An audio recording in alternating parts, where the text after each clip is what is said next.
Welcome everyone to What's Your Plan? Assisting Hands Home Care's free program to help people age well in place and age successfully. And so many components of aging successfully are needed. We're going to have our special guest, Brian, talking about computers and safety for seniors and some little tips on how we can do that. But as usual, our usual host is Steve Lurberbaum, but he is not available today. So I'm going to get to fill in his large shoes. I'm not as good with the jokes, so pardon on that one, but I think you'll enjoy this conversation with Brian. Brian and I met a few years ago, and he is my go-to when I want to talk about computers and seniors. He is the most patient, kind, and thoughtful guy I know. And he is going to tell us a little bit about how he got involved in computers and aging well. So Brian, introduce yourself and tell us how this all started for you. Okay. I'm Brian. Well, you see it right there. I'm Brian Cohen of BPC Consulting Alliance. I help people with their Apple technology and staying safe on the internet. My specific specialty is Apple. So iPhone, iPad, Mac, and how do I help everything work together? Some of the tips that apply to Apple definitely apply across the board, from online computer safety to passwords to what types of links not to click on, and how to keep yourself safe on the internet. I worked with Patricia on some of her Apple stuff, and my client base is generally age 50 plus. So I work with a lot of people that are baby boomers as well as retired seniors. So Brian, how did you get that wisdom to know that, you have to have abundance patience to do any sort of IT tech help? How did you come into that world? What's your background? I started messing with Apple stuff when I was still in high school, and it was a hobby for years. It was a side business for 6. And in 2013, a good female friend smacked me across the face physically and said, "Why are you doing something you hate every day with this on the side?" And I launched it as its own business. I get Apple certified about every other year. People don't generally care as much that I do what Apple would do, as much as that I do what's right for them to help them go from point A to point B to point C. That's awesome. Well, I love that you're take it serious and stay Apple certified. I think that's brilliant because things change, and we want to know that the person we're working with knows absolutely how it's going to plug in. It's more than Apple certification, though. I have a developer account with Apple. I play with the beta software and learn it myself before it comes out for the general public. Wow. I also follow along with a lot of the blogs and commentators on everything that's going on, so I stay up to date with everything. So as an example, iPhone, iPad, iOS 17 is going to release the 3rd week of September. I'm already watching the behind the scenes tutorials on it, so I know what's going to be coming when it goes live. Apple doesn't update their certification stuff until after something comes out. So I have to rely on early release software to learn it so I can teach it when it goes live for everybody else. Wow, that's great dedication. So let's get into a little bit more of what we can help seniors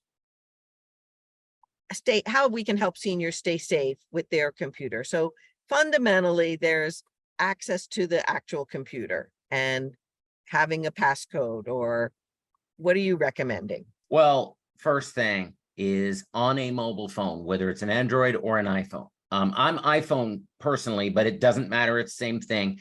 Use the biometric. So if you have an iPhone 12 or an iPhone 13, use Face ID. One of the latest scams you're on mute, Kim, if you just said something. Use the biometric. So if you have an iPhone that's Face ID, use Face ID. One of the latest scams is, let's say you're walking in a park and 2 people working together will walk up to you. One of them will be in front of you and ask to see your kids' pictures. Then the guy behind you will actually be watching you enter your passcode. They'll lift your phone a couple of seconds later, and now voila, everything is gone. Face ID or fingerprint alleviates that. Wow, that's a great first tip. Oh my goodness, that's crazy. Time to learn how to use now. I have aphasia. Face ID on her phone. I saw it already. Yeah, That one's got Face ID. What I would the code doesn't get replaced by Face ID. They both work. So the code is always there. Face ID unlocks it so you don't need the code as frequently, but you can't turn on Face if you don't have a code. Ideally, you set a 6-digit passcode, not a 4-digit.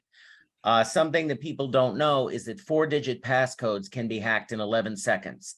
Oh God, oh my God. So what I would tell somebody is use a 6-digit passcode and set up Face ID. If you don't know how to do it, you can either ask somebody around you, or Patricia can give you the info where you can contact me.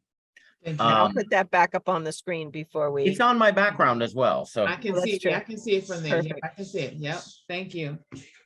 Oh So- my God. So let's talk a little bit more about password protection, because I think that's something that I know is important. the biggest thing that I will say is I see people getting hacked every single day, and I'm not meaning to scare people. Since 2020, when the world locked down at the beginning of the pandemic, hackers have been a lot more active and going after devices they did not previously. The biggest thing you can do to be safe when using the internet is think about using a password manager like 1Password or Dashlane, and or if you're all Apple, then Apple Keychain. But think about using a password manager so that you can set a randomly generated password for each site that you go to. Because I was with a senior, a 92-year-old senior about 2 weeks ago, where her password for her Gmail was Bobby Boo. And her Gmail account was hacked. The hacker deleted all of her email and then used that same password to get into her Facebook, her Amazon, and her bank account. And they tried to extort her for $100,000. This was 2 weeks ago. The best thing you can do for yourself is to use randomly generated passwords that are uppercase, lowercase, number, special characters, 15, 20, 30 characters, impossible for the human mind to remember, which is why you would use a password manager. But that way, you know that each site is different. So if one site gets breached, it doesn't take down everything else. Also, when you go to change a password, it's a matter of 2 clicks to fix it. That's super good advice.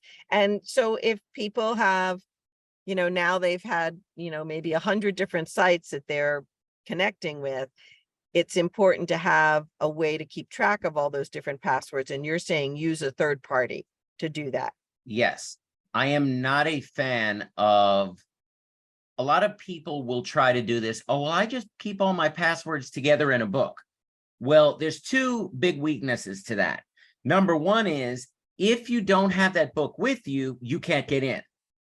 Number 2, when you create your own passwords and put them in a book, anything that the human mind can create, another human can break.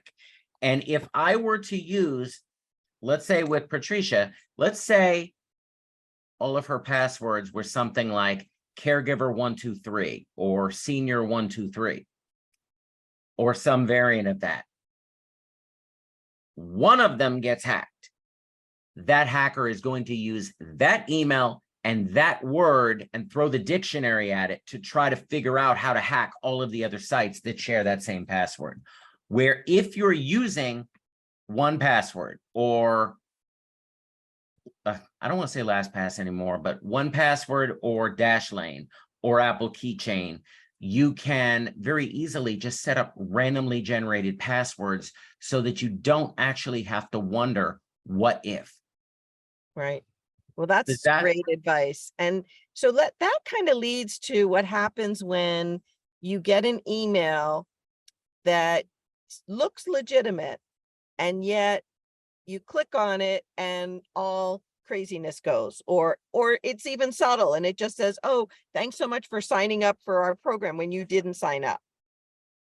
If the best thing you can do for that very specifically is look at the headers on the email first. So when you get an email, and I'm gonna, if you don't mind, I will share my screen Sure. here, which includes the email from you on my Gmail. Okay. So if I'm looking at this, which is the updated link for today, if I click on the little drop down here, I can see exactly who it's from. And it's And- legit. Correct. So you want to ask yourself, if somebody's claiming to be Apple or claiming to be Google, but they're emailing from a gmail.com or an AOL.com, that's a big warning sign. Another big warning sign is spelling and grammar are usually not quite so good when we're talking about. So like this, I don't know who this is. I've never met this person. I don't know. Is this real? Is this not real? I don't know. It's in my spam. I'm not touching it. But what I would look at is who is it from? And when I look at who it's from, is it really a person I know? Or is it just something that claims to be, hi, this is Amazon. We've noticed that you've done this, this, and this. Or even better, you get an email that says, hi, this is Norton. Your subscription for $349 has just renewed, and you are on the hook for this. Please call us and we'll get onto your computer if something's wrong. That is a scam. I like the way Kim's shaking her head. No, this is, we all know this is a scam. No, no, no. But we all know this is a scam, but these are exactly the types of scams that go after seniors. And they go after everybody, but seniors especially keep getting fooled by this over and over and over again. So let's go on to a more joyful subject. Let's move the dial to the other side. And because we all love the internet and we all use it. And one of the things that we've been battling with seniors is isolationism and feeling like they're not close to their families.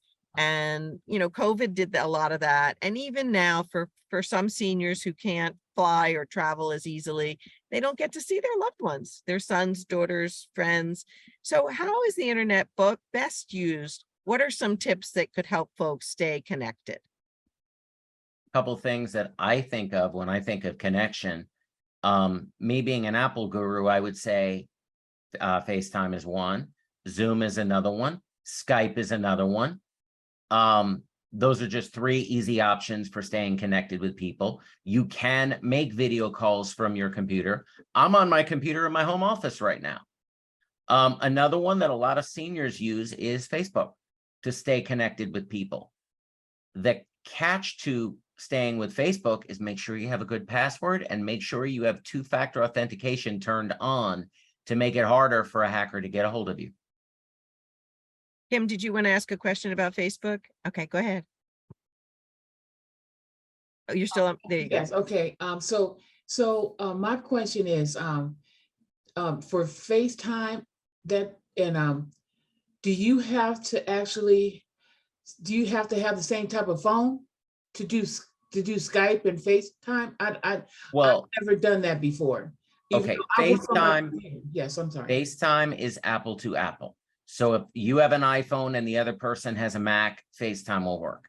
If Skype is agnostic, so Skype doesn't care if you're Windows, Google, Microsoft, Google, Chromebook, Apple, whatever.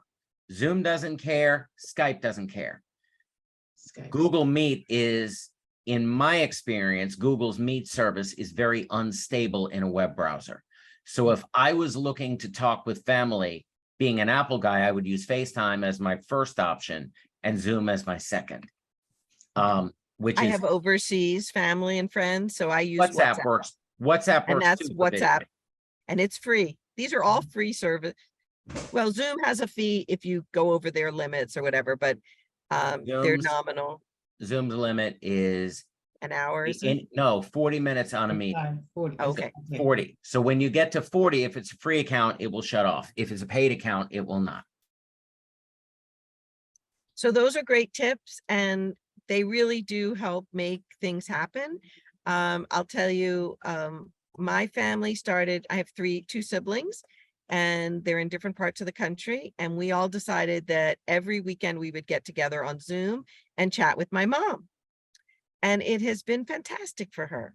It's better than a phone call. All of us are together. We can talk about family planning stuff. Well, family vacation planning, not family planning. And we can, we even learned how to play bridge on Zoom, and it's hysterical, but it works. So you never know, some of my friends play Scrabble, they visit each other, and they set a date and they say, we're going to shoot for Tuesdays at 2. And if it has to change, then they change it. But it seems to be a good way to really connect up the dots. So let's go on to yet another great subject, which is how to improve your own skills on using your computer and how to ask for help. So Brian offers some great support, and I just would like him to run through some of the things that he sees on a day-to-day that you might also find really helpful if you were to get his support. All right. For me, my business, as you heard me say, is all things Apple, iPhone, iPad, Mac. I get brought in routinely on Macs that have a spinning beach ball, which on Windows is either the hourglass that doesn't stop or the circle that doesn't stop. Usually it happens because either the computer's hard drive has a problem, there's malware on said computer, or the computer's out of RAM, aka memory. The other thing I see a lot of is my Mac or my iPhone is completely out of space. Usually when people come to me, they are ready to throw their technology out the window, literally, not figuratively. The things that I see the most in terms of the oh my God moment is I clicked on a link and now all of a sudden I'm getting all this that's clearly somebody messing with me. Or the guy that called me today at 11:15, oh my God, I just went to click on something from Microsoft and it took me to a site that my web browser wouldn't open. Now my computer's doing all this weird stuff. This actually happened right before this training today. And what I would say to people is, don't click a link if you don't know what it is. Doesn't matter if it's Mac or Windows. If you don't know what a link is, don't click it. The other thing that I would say for security purposes, and Patricia didn't ask me this question, but I'll mention it to both of you. Two things. One, if you want to learn how to use your computer, there's this great resource out there called YouTube.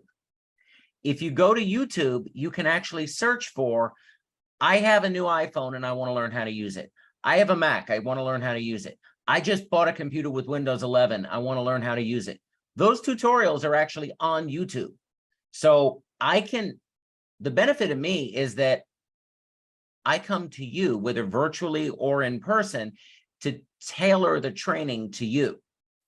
That said, you can get some basic stuff. You can get information on YouTube, but the question is, can it help you get? You can get the information, but making it applicable to your life, and are you skilled enough to make that is where the distinction of, do I want the free stuff on YouTube or do I want someone who can work with me at my level? One thing that if we're talking about safety online, I would be remiss if I didn't mention is VPN. I don't know if you've heard of it. VPN is a virtual private network, which the top 2 providers, yeah, exactly. It's like putting a bubble around your activity. So if I'm clicking on Google, right now I'm at home on Comcast. So if I were to click on it, everything I do is visible to Comcast and any hackers that might be in the middle. If I'm using a virtual private network, VPN, it's all encrypted. So nobody can actually see what I'm doing. It's not as much of a challenge. I don't worry about it as much from my home computer as I do when I'm on a public Wi-Fi, like a Starbucks or a Panera. Hell, my iPhone got hacked on a Starbucks Wi-Fi just this past weekend. I was in a Starbucks and I tried to connect to their Wi-Fi, and all of a sudden my phone started getting very hot and actually shut itself down due to heat, only after I connected to that Wi-Fi. and it wouldn't stop.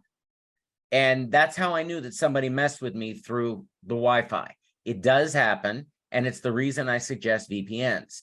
Which VPN? Numbers 1 and 2 are, in no particular order, are ExpressVPN and NordVPN. You can use other ones. My personal choice is NordVPN because you can control when it's on and when it's not on. So for me, I don't want said VPN to be turned on and messing with my location while I am driving. So Nord, I can have turn off while I'm on cellular and on while I'm on any Wi-Fi's. Why does that matter? Because let's say that I'm driving from my home to, we'll say, Rockville, and I'm on 495, and I wanted to find, I want the turn-by-turn directions, whether it's in Waze, Apple Maps, Google Maps. If a VPN is on, one of the things it's doing is changing my location to prevent people from seeing me. But that does get in the way of GPS apps. So I want to have the ability of turning it on and off as needed. If you want to know more about VPNs, go onto YouTube and search out. You can talk to me, but you can also get basic information. What is a VPN, and what is NordVPN, and what is ExpressVPN? Well, I'm going to put up my slide as soon as it gets up. So just in case you can't read the background on Brian's, here is his contact information. And I would say, what is the one thing that you can, for my participants, what is the one thing you're going to remember from this wonderful program with Brian and all of his great tips? What's one thing, DJ, that you're going to take away from today? I'm going to look into VPN on YouTube. Good for you. Thank you. Kim, what's one thing you want to take away from today? Oh my goodness. Oh my God.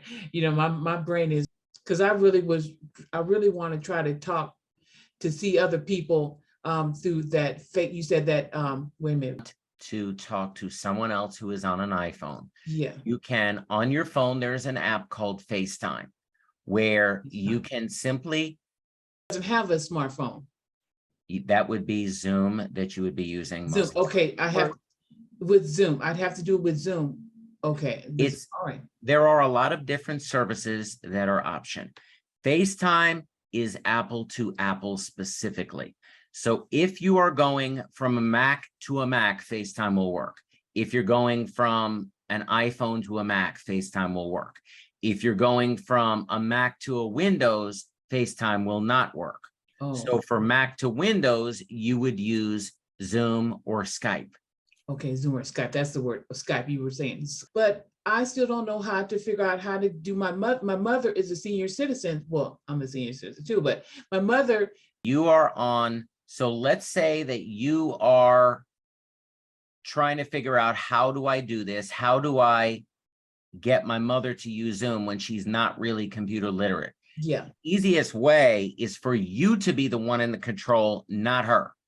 Okay. What I do when I'm meeting with someone who is less than computer savvy is I will actually schedule a Zoom meeting.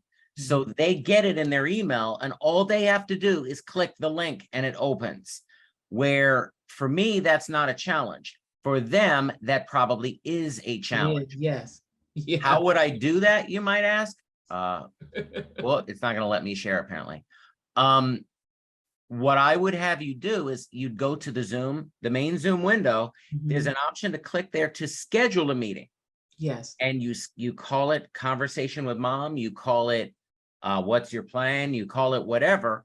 And then at the end, once you set in a day and a time, it will give you the option of, do you want to create a calendar thing? You say yes, and you invite this other person, which now when the time comes, literally all they have to do is click on the link.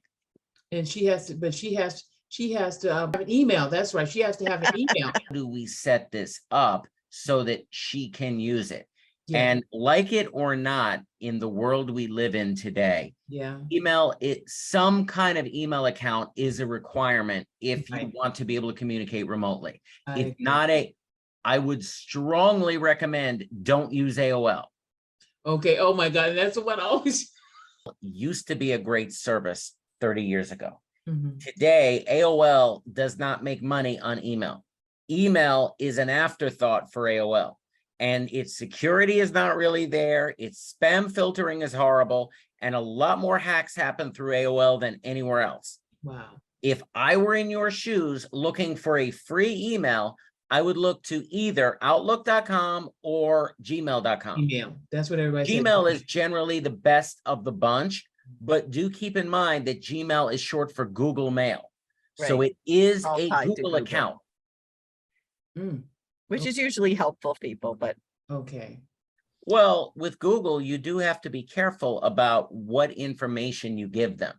That's not Apple specific. That's true across the board. Mm, You want to not put too much that is secure, like passwords, social security numbers, etc., in a Google-based email, simply because with Apple, as an example, and iCloud, you are not the product to Apple. mm. With Google, they are looking to harvest your information so they can sell your information for money. So Yeah. you do have to be aware, and Microsoft is the same, and so is Yahoo, and so is AOL.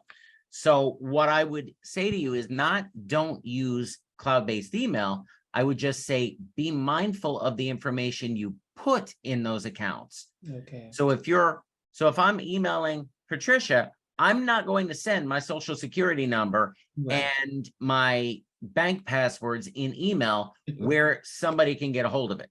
I would much rather do that in something like WhatsApp that's encrypted. Wow. right. Thank you so much. Boy, Thank you, Kim. Great questions. And we're all on a learning curve on the internet, and it's sometimes difficult to work with seniors who have never had internet access before. They didn't grow up with it. They didn't learn it as a working person. So it makes it very challenging. And I've got to tell you, Brian has the patience of a saint. So if you do need help with mom, call Brian. DJ, I hope this was helpful to you. I want to thank Brian so much for making this happen today. Y'all have a great month, and we'll see you back here next month for What's Your Plan? Thanks again.